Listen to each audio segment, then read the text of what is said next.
Today we're learning more about Pope Leo and his ties to our area. Sabrina Franza spoke with his longtime friend who went to high school and college with the new Holy Father. Imagine swiping through your yearbook and seeing the future Pope in your class. We spoke with a longtime friend of Pope Leo XIV, and he brought along some mementos of his time growing up with a man he knew as Bob. That's Bob right there. They were performing Julius Caesar. So it seems like the Pope was playing Caesar. Perhaps, because he looks like Brutus is about ready to throw the knife. Jim Priestley lived, grew, and studied with Robert Prevost, now Pope Leo. If you're going to imagine somebody, how someone would be as a young man to become the Pope, it would be Bob. An intelligent, devout friend. Bob was like a very good student, very obedient, didn't fool around, wasn't like the class clown, wasn't a very nice guy. Everybody got along with him. He was very well organized. There were only 113 kids, I think, in We the looked school. through their freshman yearbook. And that's Bob right there, Pope Leo.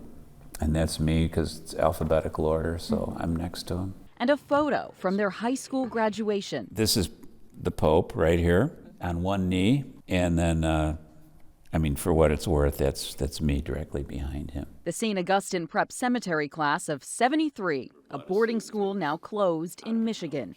Priestley remembers their military-style dorms, humble barracks. His bed was here and mine was here. Right next to each other. His smile's the same. Yeah. The two moved on to Villanova University together, sharing a dorm once again. The new Pope, Priestley says, was one of the only students to have a car at the time. He did like to drive. And when I saw him last summer, and he drove from New Lenox to Homewood. I remember I asked him, how'd you get here? He said, I drove.